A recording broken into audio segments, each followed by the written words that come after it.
You're listening to LA40 with Katerina Cozias, only on LA Talk Radio. All right, welcome to another edition of LA40, streaming live from Los Angeles today. And I'm your host, Katerina Cozias. It's my pleasure to be here with you on Thursday mornings at 11 a.m., where we talk all things life after 40. And the premise of the show is not necessarily that you have to be 40 or that you need to be anything near 40. You can be younger, you can be older. Life after 40 is primarily for reminding people that regardless of what age, but especially in your 40s and 50s, if you have a passion that you want to pursue, it is not too late. You know, in this youth-obsessed culture, we are somehow given this underlying tone that if you haven't made it big by 40, then you know what, just go home and give up. And that is absolutely not the case. I'm so excited today to be joined by two very lovely gentlemen. Paulie Amori, who is Ciao. here to my left. Good morning, how are you? I'm wonderful. How are you? I'm so happy to have you on the show. Thank you for having us. And he is joined by his campaign manager, Jeff. Hi, Jeff. Hello. How are you? I'm very well, thank you. Good. So Paul is running for mayor of Los Angeles. That is right. Absolutely. So before we start, I'm going to give you a cheers on that. We have our Let's do our it. OJ in a champagne glass because that's what we do here at LA40. Cheers, gentlemen. Cheers. Thank And you good for having morning. us. How was the traffic on your way in today? Not a problem. Yes, it's Yes. it's a good time for that. Not bad, It's yes. one of the only times, I think, 10 o'clock in the morning and 2 o'clock in the afternoon that you won't hit too much traffic. You just never know in That's LA. right. We're working on that. Cheers. Cheers to you at home. Mm. So, Paul, Salud. Yes. one of the reasons I was excited to have you on the episode today is because you are doing a bit of a course correction, if you will. You have decided that you were on a path, and now you are switching gears and running for mayor. Can you share with our listeners a little bit about your story? Certainly. Well, a course correction is an interesting way of putting it. I would say that rather than a course correction, I would say that it's an expansion A of course the work. evolution. There you go. Perhaps. I like it. Yes. I would call it an expansion of the work I was already trying to do, which has Okay. been to spread love. Yes. So we started spreading love. I've been doing builds for music festivals, specifically a build called Amori's Casino and Burlesque, which is a very wonderful live interactive experience, which is all about spreading love in various forms. And we have created in that world, in this music festival world, a bit of a presence. And I can tell you that many people feel a lot of love about what we've done. And it's always been about spreading love to people. And we created a campaign during this music festival, specifically in the Lightning in a Bottle Music Festival. Okay. Now, Lightning in a Bottle takes place in California. Yes, correct, in That Northern takes California. place in during Memorial Day weekend, right? Correct, in Right. Bradley, California. Okay, Yes. yeah. And we created a campaign called Vote for Love. And the Vote for Love campaign was founded on this idea of getting people together to put their hearts out and to follow their hearts and Okay. to enact policies and things that would actually come from the heart. So whatever they're doing, it's about bringing the love into the world. And we thought, well, what if we actually took this idea that has been very popular at the music festivals and bring it into real life and actually apply it to politics? What would it mean to create a policy that was all about bringing more love into the world and bringing more love to people? So that's what we're doing. Can that be in this environment that we're living in right now? Can that message be spread to the general population outside of the music festival scene? I absolutely believe so. I Okay. think more than ever we need it now. We're seeing so much anger and division. When we started doing this project, we realized that this election, and this is before the Trump victory, the election had caused so much division, so much hatred that we saw both of these candidates, Hillary and Trump, and even before that, even in the primaries before all of that, we saw so much smear tactics and anger and hatred being spread, and we decided, you know, this is the time more than ever to spread the love. And of course, after Trump won, we're seeing civil unrest, and so many people are upset and angry with the results. Now, I know that you've been out on the streets recently. There's been a lot of protesting in Los Angeles. What sort of feedback are you getting from the people that are out there? Well, I had the opportunity to speak with some protesters last weekend. Okay. And I went out and they were gathered on the steps of City Hall and they were angry and they were upset. And there were a lot of voices coming together to voice their anger about many things, not just the election, but certainly that was a part of it. And I got up I asked them if I could speak, and I got up on the bullhorn and I spoke to them. And what I told them is I love their passion. And I love the fact that they're stepping up to let their voices be heard. But the anger is what got us into this place in the first place. Right. And so if they're there and they're protesting with anger about having an angry result in the election, then that's sort of self-defeating, is it not? Well, I think what happens is that people don't know where to channel this anger. They don't know what to put it into. And so what I said to them is, look, I love this. I love your passion. I love your coming out to make your voice heard and to try and make some change. But we have to do it with love, because the anger is what got us here in the first place. So I think what they're looking for, I think what people are looking for is some sort of call to action. Okay. How do I take this and my passion and put it into something? Now, what sorts of things were they upset about? Obviously, some people were upset about Trump winning the election. But what other changes were they looking to make? Are they changes in the school system? Are they changes in infrastructure, medical care? All across the board. I think what you're seeing is fear. And so people are fearful because people don't know what Trump's going to do. They certainly know about the things that he was talking about during the election, which were not fueled by love. Most of them fueled by anger, by fear, by hatred. And I think what people are scared of is the unknown. People are scared that Trump, has been spouting a lot of misogyny. So what does this mean for the LGBT community? What does this mean for immigrants or the children of immigrants? What is this? So people are concerned about so many things, and they're lashing out in fear because they don't know what's going to happen. Now, in spreading a message of love, how is that being received? How were you received when you went up there on the steps of City Hall? I got to tell you, I wasn't sure how I would be received by them because the anger was so intense, and I stepped up and I just said my piece, and it was a very amazing experience. I was there with one of my friends and somebody who's working with me on the campaign, and he said, and I felt this as well, that the crowd literally stepped into me as I was speaking to them. And again, I think people are hungry for some course of action beyond just the protesting. The protesting's not enough. It's the start of something, but what we need is to get involved. And I think we got into this pickle, if you will, because of the apathy out there, because people are not getting involved and not stepping up. And I think that's part of the bigger issue here is the fact that voter turnout traditionally across all mediums is low. I know with municipal elections it is especially low. How are you planning to tackle that? I believe I read that less than 20% of eligible voters come out to vote in a mayoral election. Certainly in this one, yes. I was going to say we expect even less of that number this time around. How come?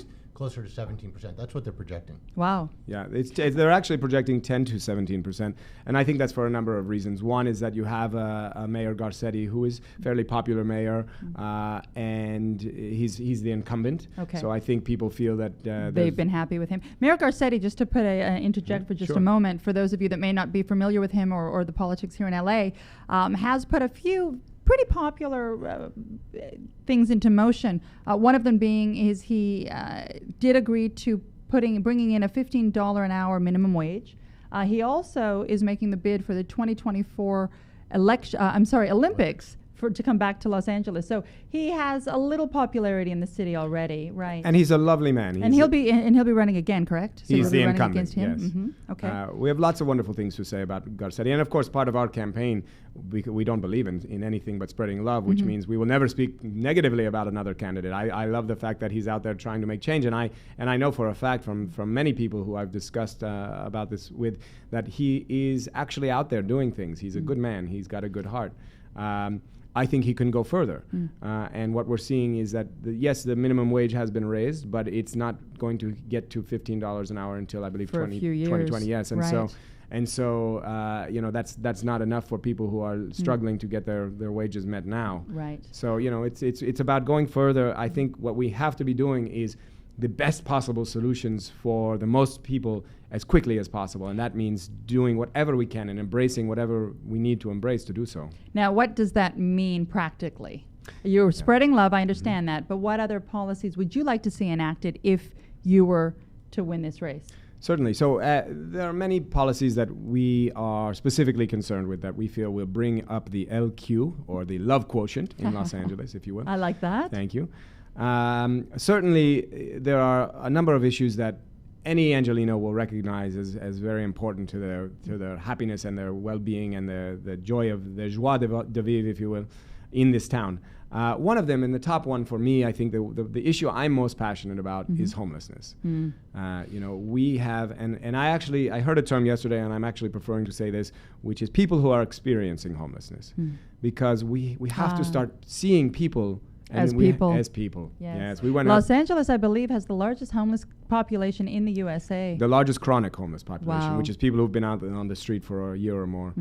And what happens is, and I've been guilty of this before myself, is that there are so many people out there in so much need that we tend to have blinders on. And we walk past them and we don't acknowledge them.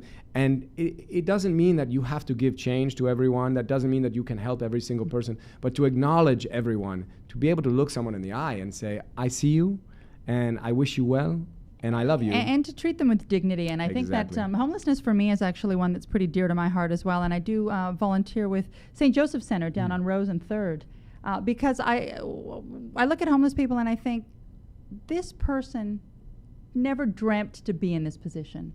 And you don't know what circumstances led him or her to be in this position. Absolutely. And if you ask them, I'm sure it's not their choice to be in this position. So I think you're right to at least deal and meet with them respectfully whenever we can is incredibly important. And also to remember, this could be you. Yes. This could be any of us. I spoke with a wonderful gentleman. So you bring up Rose and 3rd. We were out there the other day. I'd like to give out a shout out to my friend Thomas Andrews, who's on the streets every day bringing coffee and pastries to people who are experiencing homelessness. And, Yes. And we went out to help him out the other day, and we were out there at Rose and 3rd, and there's a lot of people out there who are in need.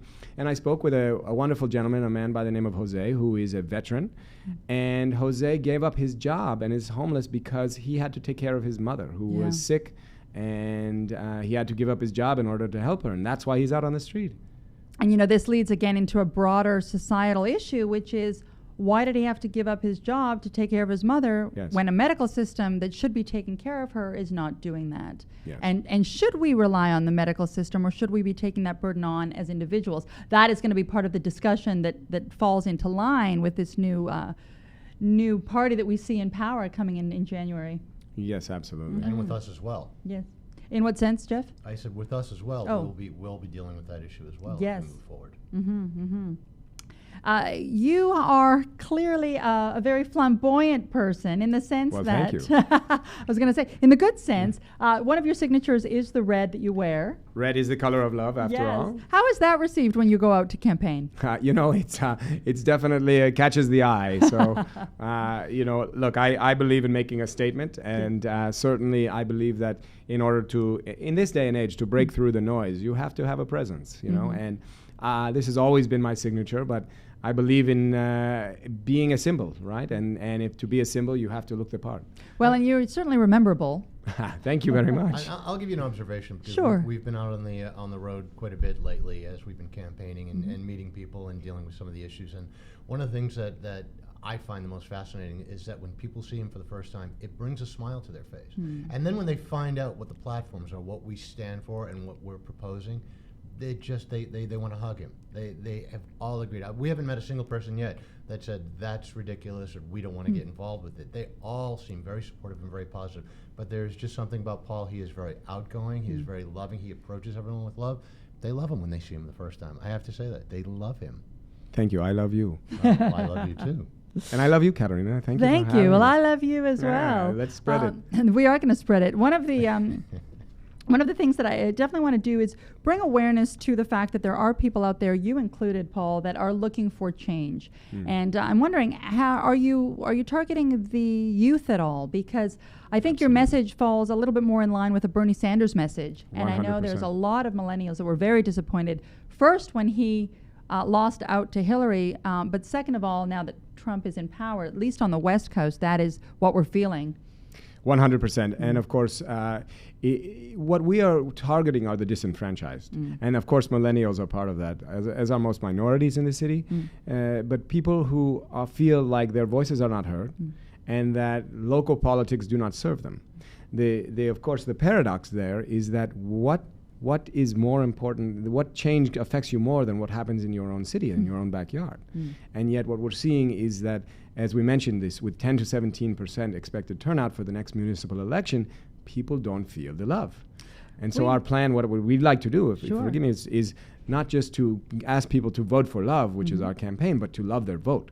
So we're trying to re-engage Angelinos. To get people excited. Yes. We have a caller coming in. Let's take wonderful. this call and see what they have to say this morning. Good morning. You're on LA Talk Radio. Hi, this is LA Talk Radio. Yes. Who's this? Hi, I'm the host, Katerina Cozias. Hi, Katerina. Hi there. Did you have My name's Blake. What- My name's Blake Kendon. Do you have a comment for us this morning? Can you sing one with me? All right. I think you called in last week. Thank you for your support. But we're We going to love you let anyway. go. We love you. We love you, and thank you for the support. He's funny. He called in last week and asked us to play to sing the national anthem. So he's a listener.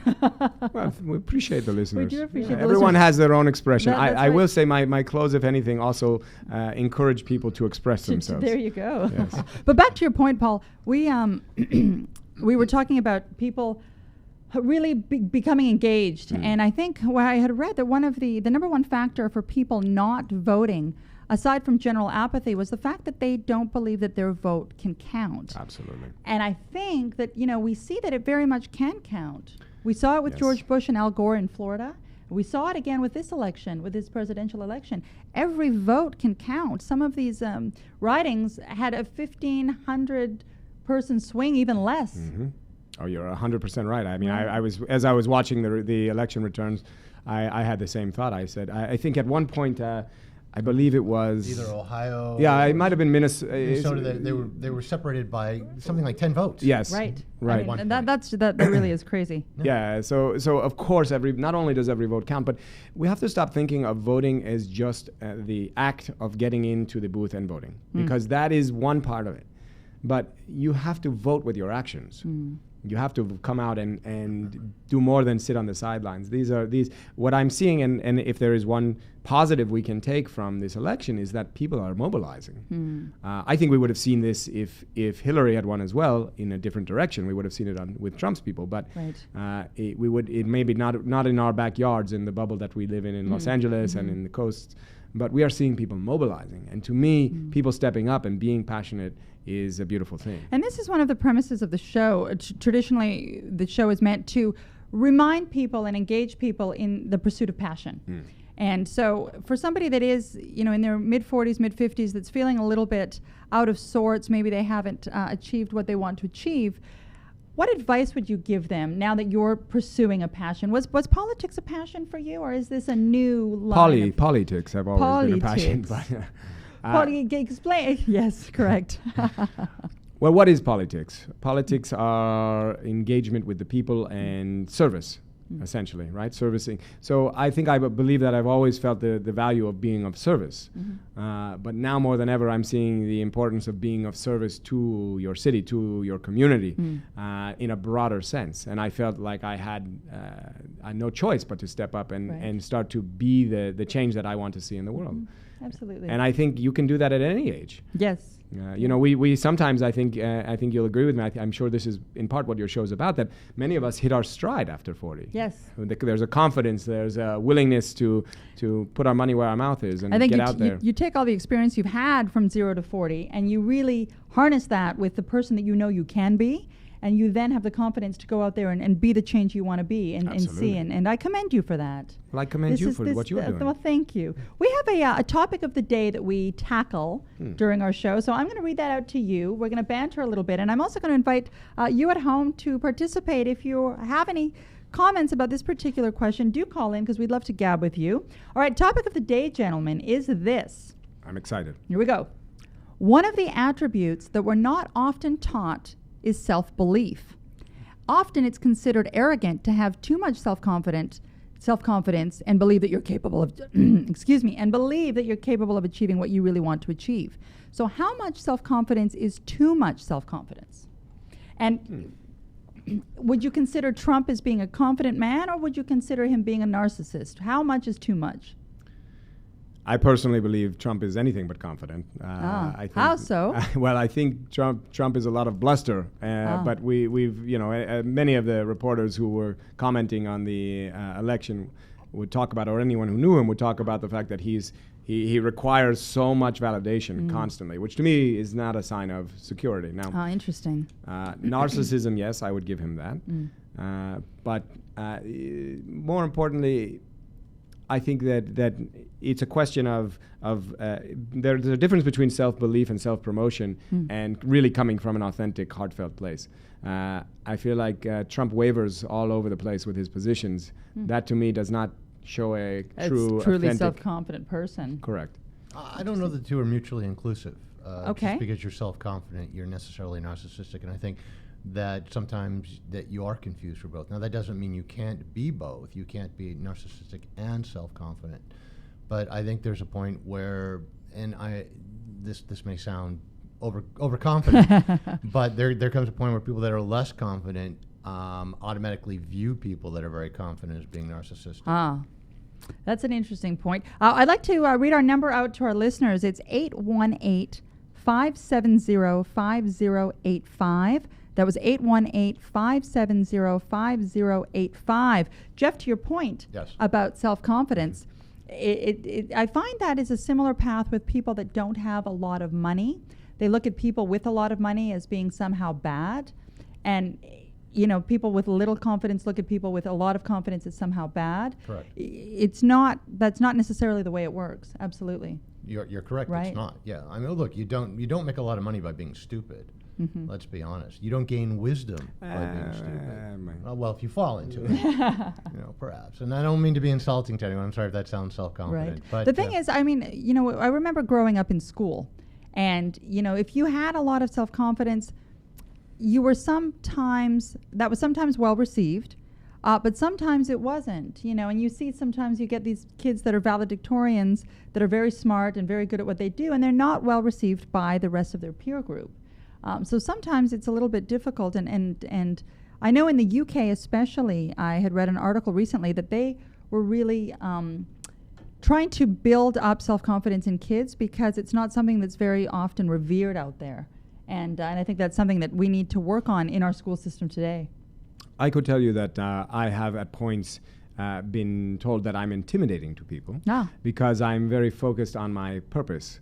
And I think those of us who have a purpose and know what that is can sometimes seem unapproachable, even though obviously that is the farthest thing. And you're so approachable, I understand what you're saying. But yes, you're but people thank you, and right back at you.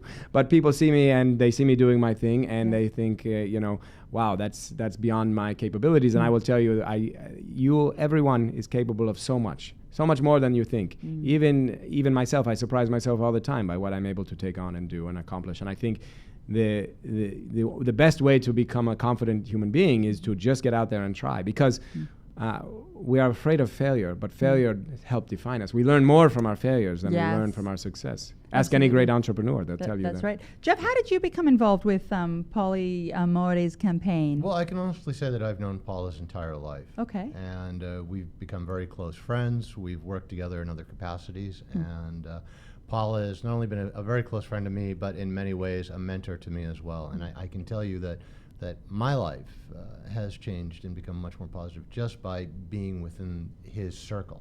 It's a mutually exclusive. It's inclusive. Excuse me. I don't feel that way, but of course I feel that way. Our relationship has been very much a two-way street, and I've gotten so much from this gentleman as well. Okay. Terrific. What do you see, Paul, as some of the biggest hurdles for the city of Los Angeles? What change would you like to enact, or benefits would you like to see brought to the city over the course of the next few years? Well, I think one of the challenges is the amount of time it takes to get things done. Okay. So I was listening to a symposium on homelessness last night, and one of the things they were discussing was the amount of money it takes to build new housing structures, and then the time it takes to build them. In terms of the bureaucracy, you mean? Yes, bureaucracy, but also conventional building techniques, all of the things that are required to actually permitting, all of the things that are required to actually take the idea and make it happen, right? Okay. Mm-hmm. And so we are in a position where we put these policies into action, but we don't reap the rewards for many years. Now, I think there are ways to get around that. I think that we have to embrace, for instance, disruptive technologies like, I've talked about this in some of my live streaming before, but for instance, with homelessness and with creating homes, and not just for homelessness, but also we have a housing scarcity in Los Angeles. So I think I saw the other day where something like 25,000 units of housing behind where we need to be in order to give everyone who wants a home in Los Angeles a home. And so you have to embrace new ideas. And love is, of course, inclusivity. So how do we say, we will take any ideas from wherever they come from, across party aisle, whatever they come from, the ideas, get the best ideas and find the best solutions from wherever they may come from. Look to other cities, look to other countries, and be very open to where ideas can come from, and take the ideas that can help us move forward as quickly and efficiently and with as much love as possible. What did you think of the legalization of marijuana in California? I think it made a lot a sense. It's hard to wage war against a beautiful plant with so many healing properties, and let's not forget just hemp as well. I mean, hemp is a fantastic outcome of legalizing marijuana as well. Right. So many things that can be done with hemp. So I think it was a very, very important step. You mentioned music festivals earlier, and one of the things about music festivals that I love and I partake whenever I can is the sense of inclusivity. There is a sense of wanting everyone around you to have a good time, to be well, to be at their optimal level. How do we take some of that and bring that into traditional society? Why is that missing from traditional society? If I may, I believe it's because we are so focused on ourselves. Maslow had Maslow's hierarchy of needs. Yes. Right? And so many of us are still stuck on our basic needs of trying to get food, find shelter, right, find love. But I would posit that if you can try to focus on some of those things that are higher up on the pyramid before you have the others, you may find the others as well. So I think, once again, I said it earlier, but being the change you want to see in the world. If you don't like something, get out there and try and fix it. And one of the things I'm doing with this mayoral campaign is really just trying to be a role model. What I'm trying to show people is how easy it actually is to get out there, to step out and try to become part of the system and work through the system to create changes within it. And I think that's an important message for our listeners, because again, these are, people out there, I think, want to feel as though they have an ability to add some value. And I think part of what makes people unhappy is feeling detached from offering service. I know that sounds a little bit strange, but somebody that is in a job that they may not like, part of the reason they don't like it is I think they feel invaluable. And so being able to come to the table with ideas, come to the table with the promotion of forward movement is important. Well, that may be part of the reason why we have such a low voter turnout, is that people don't see themselves as part of the solutions. They see themselves as trying to vote for solutions, and if they don't like it or they don't agree with it or they don't see it, they don't bother with it. And part of one of Paul's platforms is we are inviting people to come out. We want people to be a part of the solution. We are very collaborative. We are very compassionate. We expect people to come and be a part of our platform, give us their solutions. We talk a lot about top down. Okay. That from the top, people tend to rule up there, or they tend to govern us, but they don't really see what's going on underneath them. Grassroots level. Yeah. Exactly. And a lot of those people see the problems from a different angle and usually have solutions. We want them to come to us. We want them to come and be a part of the solution and help us fix the problems. In fact, if I may, we're going to be, we're working on revamping our website right now, because what we're going to be putting up are some leaderboards to ask people to step up and actually tell us, hey, what matters to you, Angelenos? What are the issues that you care about most? We know what we're focused on, But I want to hear from Angelenos about the things that they're focused on, and then invite them to come up with solutions and help us create the solutions. So this really is a very interactive platform. A crowdsourced mayoral campaign, if you will. Interesting. If you're just tuning in, you're tuning into LA40. We are talking on LA Talk Radio with mayoral candidate Amori and his campaign manager, Jeff. To your point, crowdfunding. How do you fund a campaign like this? Where are you finding the finances to pursue what is currently your passion? To be honest with you, so far we've entirely bootstrapped the campaign. Meaning? That we've been paying for it ourselves. That will change. We haven't actively been going out for after donations yet because most important for us has been to build the team and the platform and to create the messaging that felt correct for us and felt most in line with the platform. And then to bring in the funding. But we are, of course, in need of donations, and of course, happy to accept your donations.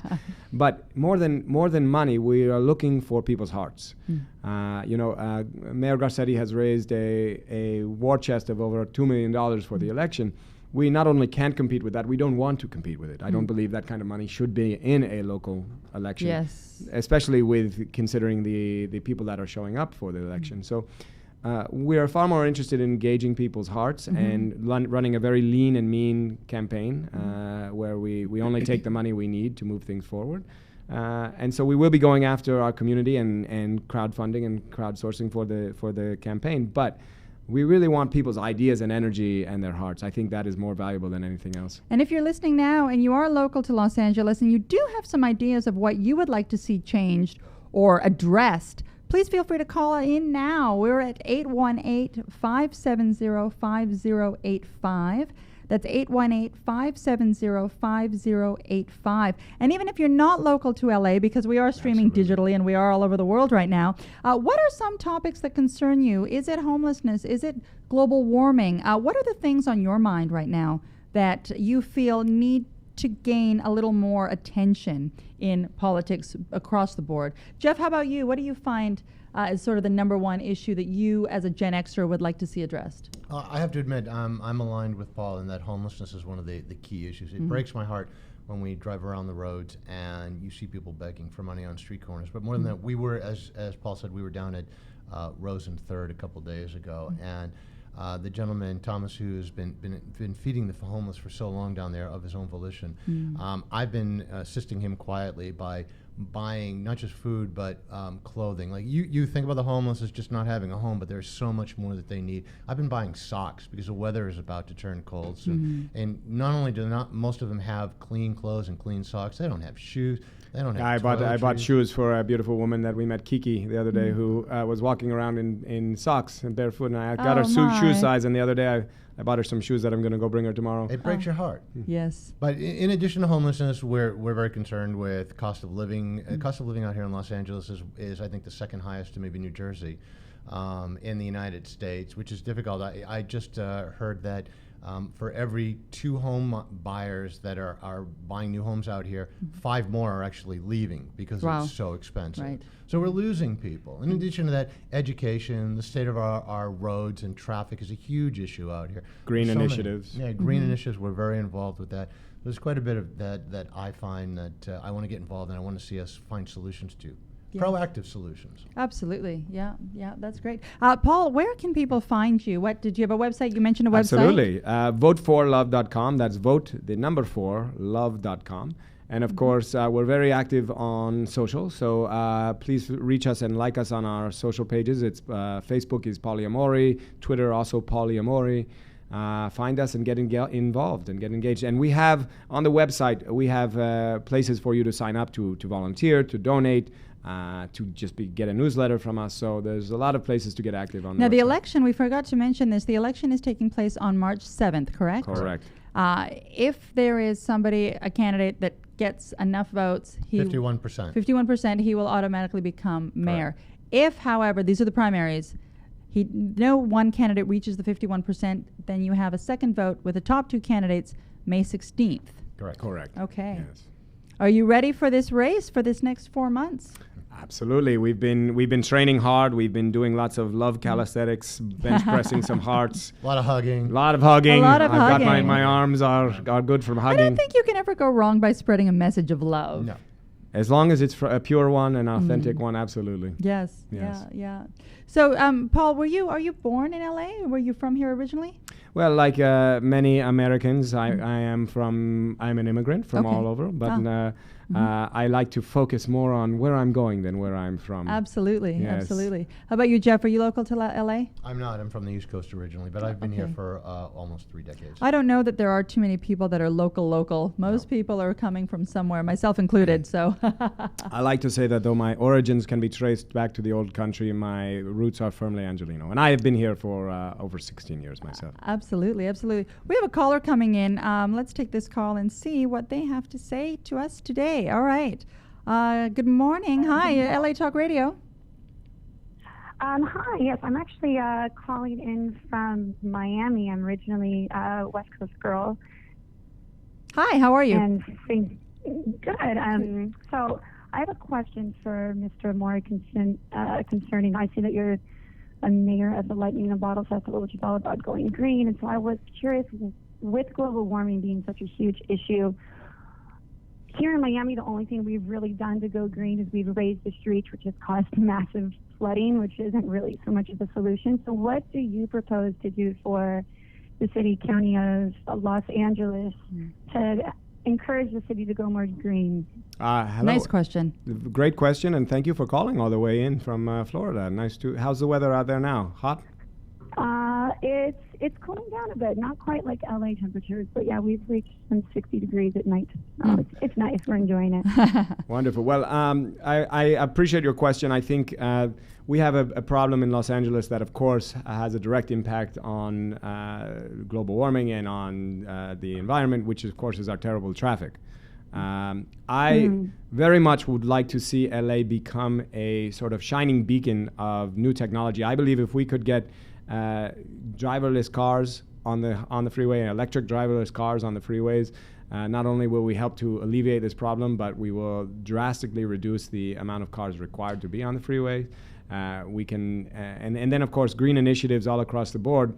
I also firmly believe we have a challenge in California, which is I firmly believe in adding more greenery to Los Angeles, in beautifying the city, but also creating more trees, which obviously helps in so many ways. But then we have the problem of the terrible drought that we're facing. So we have to be looking at some solutions that we can start to change these things. But definitely, I think I'm a huge fan of electric cars, and I think that's one of the most important things we can do right now is to get the CO2 pollutants off the road as quickly as possible. And it's interesting to that point. Part of the problem with Los Angeles, and you mentioned traffic. Have you been to LA before? Yes, actually. Okay, so you know about these highways, right? And part of the Yeah. It's interesting because I had heard that Los Angeles is one of the largest cities in the world with the least well maintained and configured public transit system. And we don't have a metro. Correct. Most cities this size in the world have a metro system. And one of the reasons that we don't is this was actually pre-contrived back in the 1920s and 1930s. The oilmen coming in consciously did away with the metro system. The red line, that was in which place. was electric. Yes. Yes. Because they wanted to promote people having to buy cars in order to buy fuel. Correct. So, again, a lot of this comes back to urban planning and to the politics and the policies in place at the time. It's a fantastic point. We had not only a viable but a wonderful electric system, public transportation system that was done away with, and so we have to bring things like that back. I'm a firm believer also, as you said, in creating a much better public transportation system, but not the same old way. We need some new technologies. And I think, as our caller mentioned, being green is going to be important. It's something that people have been talking about for a long time. It's something that, some people think is real, some people think is not real, but CO2 pollution is absolutely something that we need to address. Thank you so much for calling in today. We appreciate your call. Thank We you. love you. Ciao. And thank you. Take care. Bye-bye. And again, that begs the question, what can we do? And I like the fact that you are considering this an important point in your platform. Absolutely. I think upping public transportation, but doing it in a new way with new technologies, it has to be the way. We have to be taking action quickly and utilizing ideas and technologies that can move quickly. Terrific. Jeff, you have, you're the campaign manager. Are you coming from a background in politics yourself? I'm not. I've actually been in the entertainment industry and then been working in other fields for some time now. But as I said, Paul and I have worked together for many years. So Right. we have a very close relationship. We understand each other very well. I'm probably his biggest supporter. I get him up in the morning. He does. It's always nice to have support. Where do you plan to focus your energies in terms of speaking to and getting voters to come out? Obviously, social media is going to be a huge one for us. I feel like I've been watching how the other candidates are using social media or not using social media, and I think there's a big disconnect there. Well, we saw it work in Trump's favor, that's for sure. Yes, he's the Twitter master. Are you vocal on Twitter? I'm vocal on Twitter, not enough, but we've been. What's your Twitter handle if people want to follow you? Paul E. Amori. There you All go. my handles the same. You make it easy. Yes. But also direct engagement. So we've been hitting the streets, collecting the signatures required to get on the ballot. There's 1,000 signatures required to to get on the ballot for mayor. To officially get on the ballot, and I believe you have until December 7th to finalize that. We are trying to do this in the next 2 weeks, so we Okay. have plenty of padding on the Yes. flip side. And I've actually had wonderful people come to us who are actually helping to take it out onto the street and help And spread collect that signatures message. for us. Yeah. But we've been while doing this, we are going out and talking to people. So we are going all over LA. As I mentioned, we were in Venice the other day. We went over to UCLA yesterday. Great. We'll probably after this go out into the valley here, probably over to North Hollywood, and we're going all over Los Angeles to talk to people and to try and talk to people about what it is that they're wanting to see and how to get them involved, and if they're planning on voting, if they have any awareness of the election at all. coming up, right? Right, That's yeah. another thing is Yeah. one of those things that you don't hear a lot about is municipal elections. And so I hope that we can spread the word. If you are local to LA, please know that you have an election coming up on March the 7th. I know you're tired of voting. I know it, but come on, now more than ever, we need you out there. It's time to spread the love. Now more than ever. Cannot that's succumb right. to voter fatigue, not yet. Not yet. And you know, what's interesting is actually not all municipal elections are so under the radar. New York, everyone knows who New York's mayor is. But if you go out and talk to people around Los Angeles, you will find that many of them don't even know who their mayor is. It's very interesting. It's the second largest city in the country. But we're also so spread out geographically. I think that has a problem. And so many people self-identify with their neighborhoods rather than with the city at large. Yes, it's an interesting city for that with the separate neighborhoods. The population of Los Angeles is just under 4 million. City of Los City Angeles, of Los yes. Angeles. The Los Angeles County is almost 20 million. Correct. So we're talking about a lot of people, a lot of congestion on the roads. Yep. Absolutely. How would you promote getting more electric cars and green promotion in the city? I think you have to make incentives for people. You have to make it easy for people that they have a reason to do it. I believe that with any new technology, with any disruptive technology, usually from introduction to actual adoption, it takes about 20 years. But we have to cut that down Back. by at least half. Well, I know one of the incentives is if you own an electric car in LA, you can actually take the carpool lane and use that even if you're just a single HOV. driver. So that's a nice little perk. Yeah, I think, and more we have to make that the rule rather than the exception. Spread the lanes the other way so that you only have 2 lanes if you don't have one of these cars. Right. And we have to make it easy for them. What do you think of this technology of the driverless cars?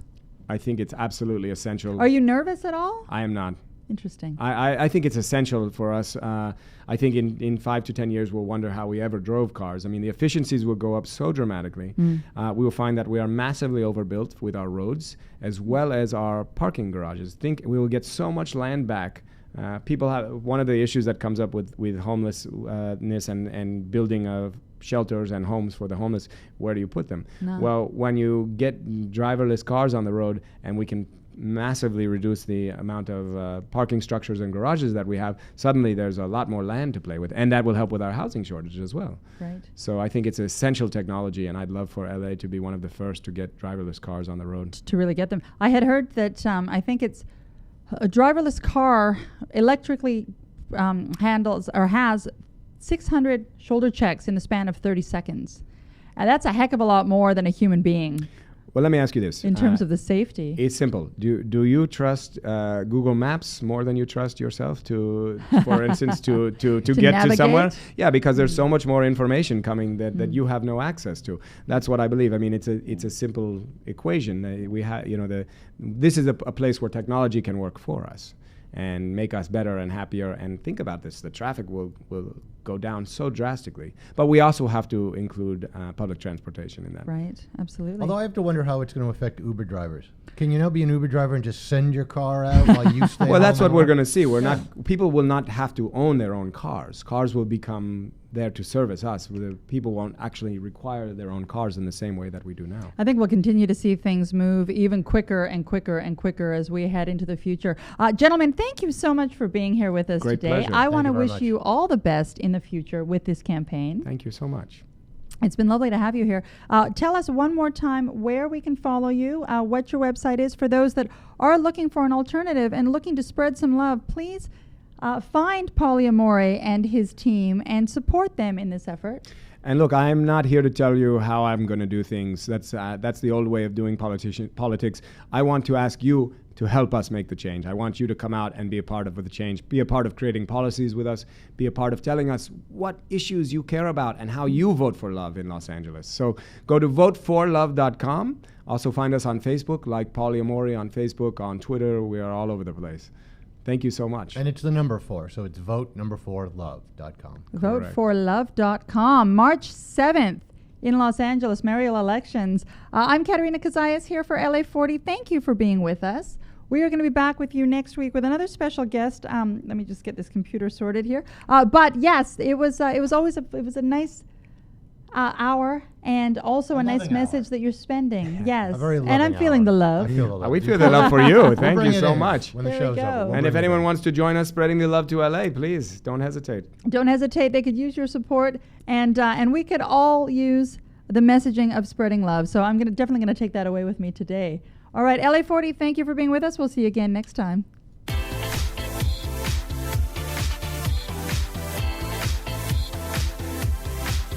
You're listening to LA40 with Katerina Cozias, only on LA Talk Radio.